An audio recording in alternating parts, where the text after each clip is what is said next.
Primera carta del apóstol San Pedro, capítulo 5, versículos 12 al 14. Por conducto de Silvano, a quien tengo por hermano fiel, os he escrito brevemente amonestándoos y testificando que esta es la verdadera gracia de Dios en la cual estáis. La iglesia que está en Babilonia, elegidamente con vosotros, y Marcos mi hijo, os saludan. Saludaos unos a otros con ósculo de amor. Paz sea con todos vosotros los que estáis en Jesucristo. Amén. Que la paz de Dios sea con todos los que están en Cristo. Ese es el título de este sermón. Nuestro Señor Jesucristo dijo: la paz les dejo, mi paz les doy. Yo no la doy como el mundo la da. No dejen que su corazón se turbe y tenga miedo. Así que la paz de Dios, hermanos, es la restauración de la relación entre Dios y el hombre, la cual se rompió por el pecado de nuestros primeros padres. Es la justificación por la fe. Dios declara como justos a los creyentes a causa de la obra redentora de nuestro Señor Jesucristo y de la fe en Él. Así que la bendición que se obtiene al aceptar el perdón de Jesucristo es tener paz con Dios.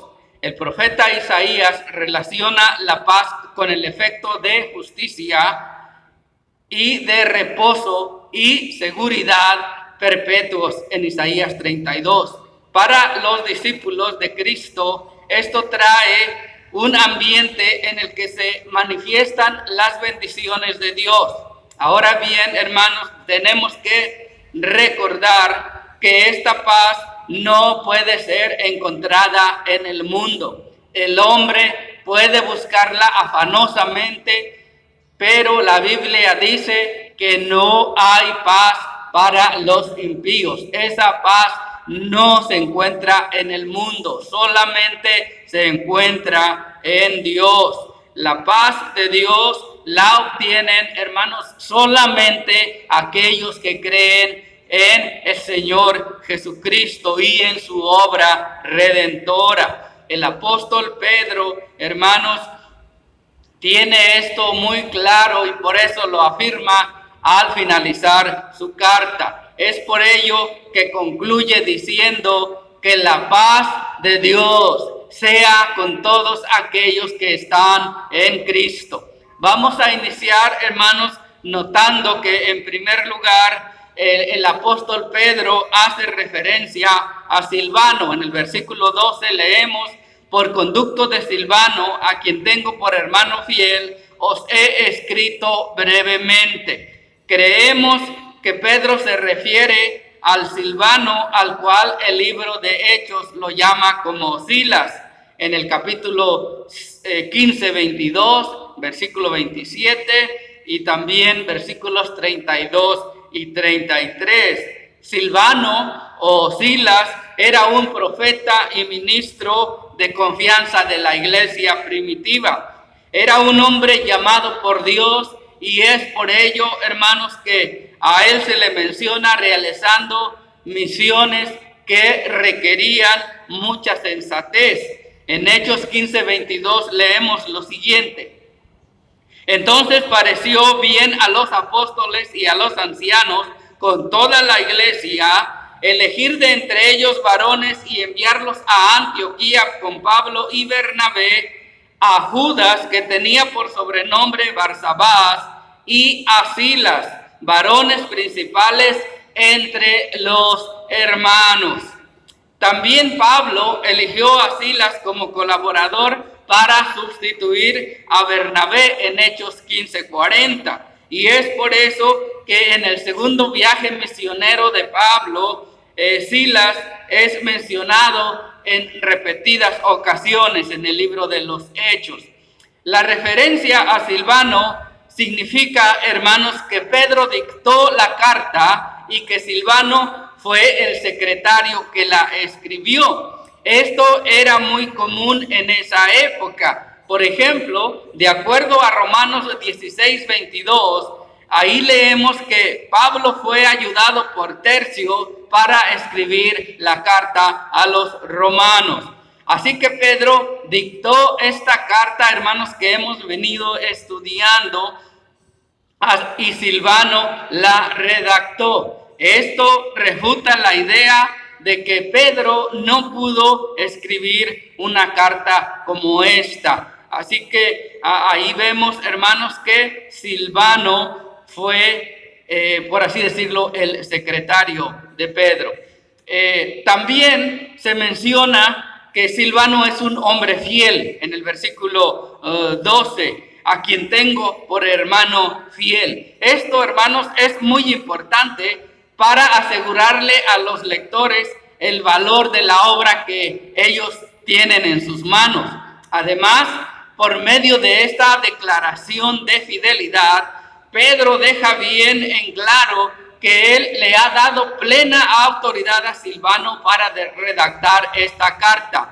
La fidelidad es una característica muy relevante porque una tarea como esta no puede confiarse a cualquier persona. Pablo también se refería así de ciertos personajes, como por ejemplo de Timoteo, de Tíquico, de Onésimo, solo para mencionar algunos. Esta descripción de fidelidad aseguraba a los lectores de la primera carta de Pedro y a nosotros, hermanos, de que Silvano transmitió con precisión todo lo que Pedro le encargó que escribiera. A continuación, Pedro también explica, hermanos, cuál es el propósito de su carta en el versículo 12. Os he escrito brevemente amonestándoos y testificando que esta es la verdadera gracia de Dios. Así que, en primer lugar, Pedro quiere amonestar a sus lectores. La palabra amonestarles es la griega parakeleo y puede también traducirse o significa rogar, alentar, amonestar, animar, confortar, consolar, exhortar o incluso también exigir. Pedro ya ha usado esta palabra 2 veces en esta carta. En 2:11 leemos lo siguiente: amados hermanos, como si ustedes fueran extranjeros y peregrinos, les ruego, ahí está la palabra para que leo, que se aparten de los deseos pecaminosos que batallan contra el alma. Es decir, hermanos, que esta palabra amonestarlos se trata de una exhortación ética que era usada muy frecuentemente en el Nuevo Testamento.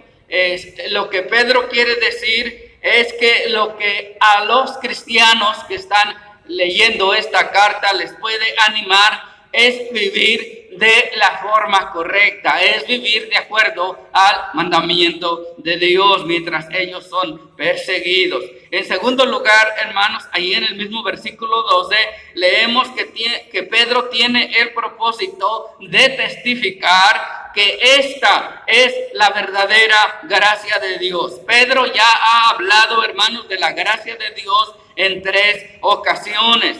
Y estas declaraciones incluyen la recompensa futura que recibirán los cristianos cuando nuestro Señor Jesucristo venga por segunda vez, y también la relación que ya tienen en el presente con Dios, además del anticipo de lo que ellos podrán experimentar de forma completa y perfecta en el futuro. Eso es, hermanos, lo que quiere decir el apóstol Pedro cuando habla de que esta es la verdadera gracia de Dios. Incluye las recompensas que el pueblo de Dios recibirá el día que nuestro Señor Jesucristo regrese, pero también la comunión que ya gozan en el presente. Y aunque para los cristianos de la diáspora que están sufriendo sea difícil asociar su situación presente con la gracia de Dios,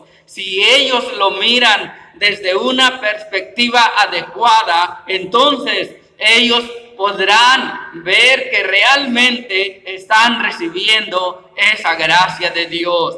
Pedro, hermanos, ha escrito su carta para animar y para testificar que su enseñanza es verdaderamente un regalo de Dios.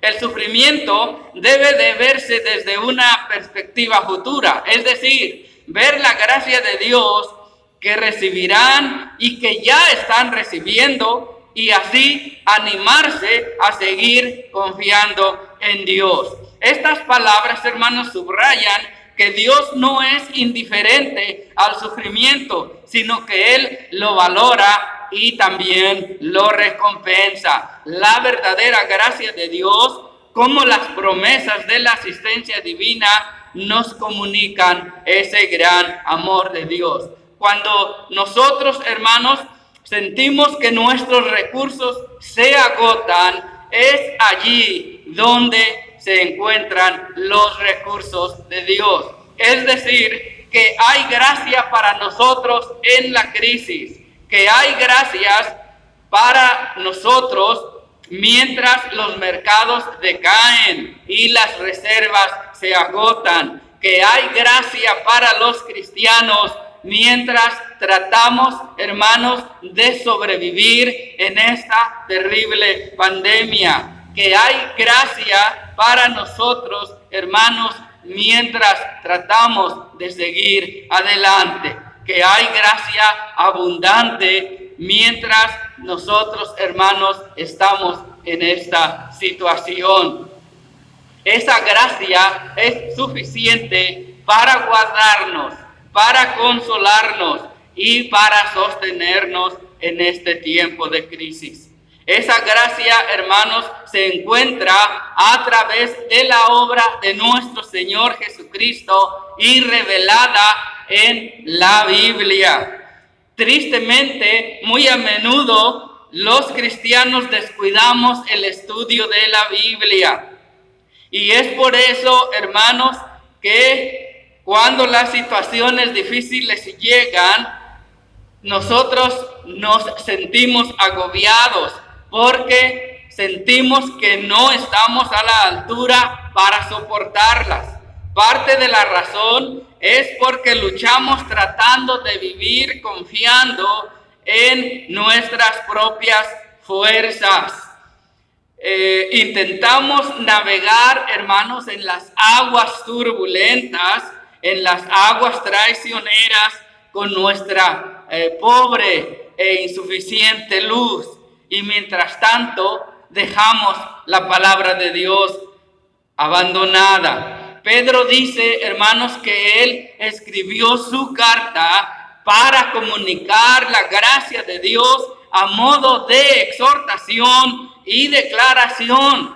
Pedro fue un testigo ocular del ministerio de nuestro Señor Jesucristo aquí en la tierra. Él está hablando, hermanos, de experiencia de primera mano, de la comunicación que tuvo o comunión cara a cara con nuestro Señor Jesucristo. Es decir, hermanos, que la Biblia no es solo un libro de hechos o un mero registro de eventos e ideas antiguas. No, más bien es la palabra de Dios que expone nuestros corazones, nos reprende, nos consuela y nos anima. Proclama la verdad que necesitamos creer, aplica esa verdad, a veces de manera inquietante, a veces de manera reconfortante, pero siempre para nuestro bien eterno.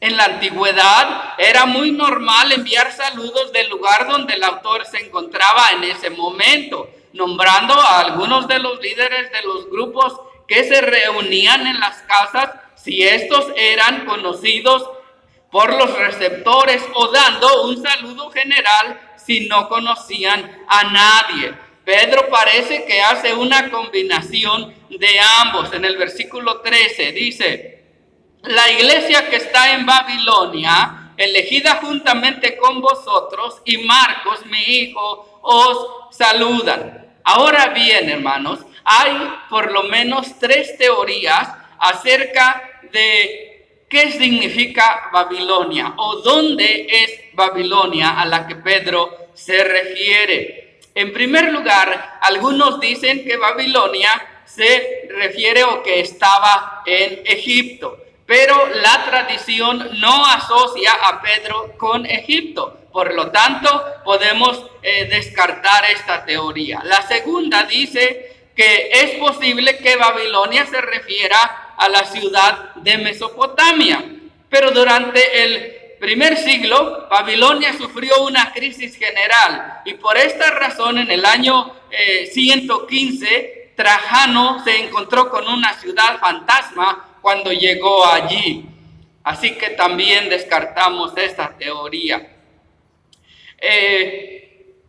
Por lo tanto, es muy seguro, hermanos, afirmar que Babilonia se usa figurativamente para referirse a la ciudad de Roma. Las fuentes judías y las cristianas usaban el término Babilonia, hermanos, para referirse a Roma. Por ejemplo, en Apocalipsis 14:8, en Apocalipsis 17:5 y Apocalipsis 18:2, Babilonia se refiere a Roma. Además, en la tradición judía, los escritos rabínicos se refieren a Roma bajo el nombre de Babilonia.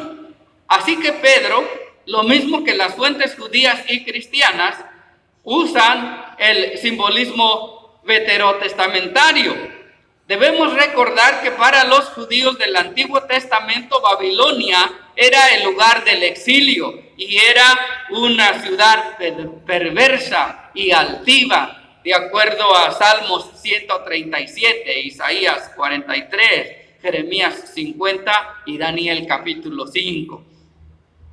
Además, Apocalipsis, hermanos, también habla de Roma como el lugar de la persecución. Y es muy importante recordar que también a Pedro le preocupaba el tema de la santidad. En el capítulo 1 habla de ello. Así que para él, Roma debía de ser el centro del mal en el mundo. También le preocupaba la persecución y sabemos, hermanos, que la persecución ordenada por Nerón venía desde Roma. Por lo tanto, Babilonia casi acaba siendo un sinónimo de Roma. Tal como Babilonia en la antigüedad, Roma en el tiempo de Pedro fue la sede del poder global y de la depravación espiritual en aquel mundo. Así que la iglesia que está en Babilonia es una referencia a la iglesia que está en Roma. Es necesario que aquí resaltemos, hermanos, que Pedro dice que esta iglesia de Roma es también elegida. En el versículo 13, él está diciendo que la iglesia en Roma es preciosa para Dios, al igual que todos los creyentes. Es decir, que hay un pueblo elegido por Dios. La iglesia de Roma, también dice el apóstol, envía saludos a la iglesia de Asia Menor. Este es un punto muy importante porque es por medio de este saludo, hermanos, que Pedro modela la unidad y el amor que debe de haber entre los hermanos. La iglesia debe de distinguirse por el amor, la unidad y el cuidado mutuo. El amor debe de ser nuestra característica importante. El Señor Jesucristo decía que por esto conocerán que todos somos sus discípulos, cuando nos amemos unos a los otros. El que también envía saludos, dice Pedro, es Marcos. Aquí debemos señalar que se trata de Juan Marcos. Es el Marcos que viajó con Pablo hasta que abandonó su misión en Hechos capítulo 13. Pero parece ser, hermanos, que más adelante la actitud de Marcos cambió y fue por eso que Bernabé lo llevó con él. También Pablo con el tiempo llegó a valorarlo mucho, sobre todo porque estuvo encarcelado juntamente con él en Roma, de acuerdo a Colosenses 4:10. Pedro lo llama mi hijo en un sentido espiritual. Esta era una relación entre un cristiano maduro y uno más joven. Una relación de maestro-discípulo que era muy común entre los círculos judíos. Esto no significa que Marcos no tuviese un lugar de liderazgo en la iglesia, simplemente que tenía una responsabilidad menor. Finalmente, hermanos, después de que Pedro ha llegado al final de los saludos de la iglesia, ahora él ordena que los lectores se saluden unos a otros en la forma en la que solían hacerlo, con un beso de amor. El apóstol Pablo también menciona el ósculo o beso santo al final de algunas de sus epístolas. Pero Pedro, hermanos, usa una expresión diferente a la de Pablo. Pedro dice: saludaos unos a otros con ósculo de amor. En el mundo antiguo, para saludarse era normal besarse entre los miembros de la familia, padres e hijos, hermanos y hermanas, siervos y amos, y a veces entre comerciantes y sus clientes. El beso afectuoso solía darse en las mejillas, en la frente o en las manos. Por ejemplo, vemos algo de ello cuando Jesús fue a la casa de Simón el fariseo. La Biblia dice que una mujer ungió sus pies o los pies de Jesucristo con perfume, lo cual no le pareció bien al fariseo porque supuestamente ella era una mujer mala. A lo que Jesús le dijo que cuando él entró a su casa del fariseo no le dio beso, pero que esta mujer, desde que entró, no había cesado de besar sus pies. También sabemos por la Biblia que se daba un beso de despedida. Esto es lo que hicieron los ancianos con Pablo en Hechos capítulo 20. Los discípulos también tenían esta práctica. Fue por medio de un beso que Judas dio la señal de a quien arrestaran cuando arrestaron a nuestro Señor Jesucristo. Al llamarlo el beso de amor, hermanos, Pedro subraya el significado etimológico que significa amar como se ama a un familiar o amigo, distinto al amor erótico. Además, hermanos, también expresa el debido tipo de relación entre los miembros de la comunidad cristiana, porque la palabra griega que aquí se traduce por amor es el conocido término ágape. Es por eso que en el versículo 14 el apóstol dice: saludaos unos a otros con un beso de amor. Como todos sabemos, en algunas culturas, incluso hoy en día, hermanos, hombres y mujeres se besan en la mejilla cuando se saludan. Y aunque en algunas culturas eso no es una costumbre y tampoco es un mandamiento bíblico, el punto que Pedro quiere resaltar aquí es que independientemente de la forma cultural en que usemos para expresar el amor entre unos y otros, nosotros, hermanos, somos llamados a amarnos. Estamos llamados a demostrar amor por nuestro prójimo, por nuestros hermanos.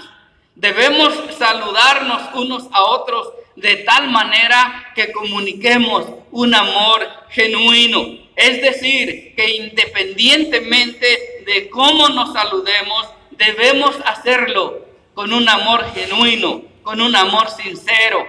Cuando Pedro termina de mencionar los saludos, él concluye con una sencilla bendición en el versículo 14. Paz sea con todos vosotros los que estáis en Jesucristo. Como podemos ver, hermanos, Pedro no usa la repetida petición de Pablo de que la gracia de Dios esté con los lectores.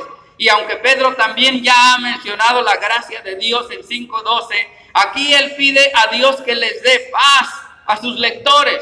Lo más probable es que esta bendición signifique lo mismo que el saludo hebreo shalom. Es decir, Pedro desea que sus lectores tengan buena salud y buenas relaciones tanto con las personas, pero especialmente con Dios. Este deseo coincide con el que ya mencionó en 1:2. Allí leemos: elegidos según la presciencia de Dios Padre en santificación del Espíritu para obedecer y ser rociados con la sangre de Jesucristo, gracia y paz os sean multiplicadas. Pero esto es necesario notar, hermanos, que esta paz es para los que están en Cristo, para aquellos que han creído y que han sido perdonados por la obra redentora de nuestro Señor Jesucristo. Solamente ellos pueden gozar de esa paz. Esto, hermanos, significa que algunos no tienen esa paz de Dios. La paz de Dios es solamente para quienes están en Jesucristo.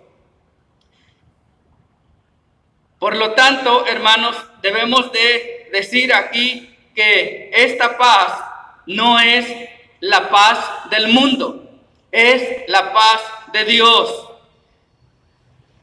Es la paz que solamente Dios puede otorgar.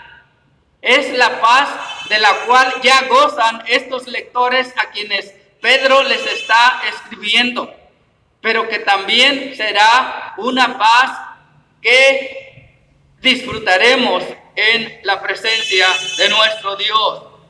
Por lo tanto, hermanos, nosotros debemos de recordar que hay paz para los que están en Jesucristo. Hoy en día nosotros firmamos nuestras cartas con algo como atentamente Roberto Maqueda Gutiérrez. Pero eso es solamente una formalidad cuando lo hacemos. Pero a pesar de que Pedro usa un saludo tradicional al final de esta carta, eso no es una mera formalidad, no. Esto es realmente una bendición. Esta palabra paz expresa la bendición principal del Evangelio. El apóstol San Pablo lo declara así: justificados pues por la fe tenemos paz para con Dios. Solamente los elegidos, llamados y justificados tienen paz con Dios por medio de nuestro Señor Jesucristo. Así que si usted está en Jesucristo, entonces puede cantar ese himno que dice: en el seno de mi alma una dulce quietud se difunde embargando mi ser, una calma infinita que solo podrán los amados de Dios comprender. Paz, paz, cuán dulce paz es aquella que el Padre me da.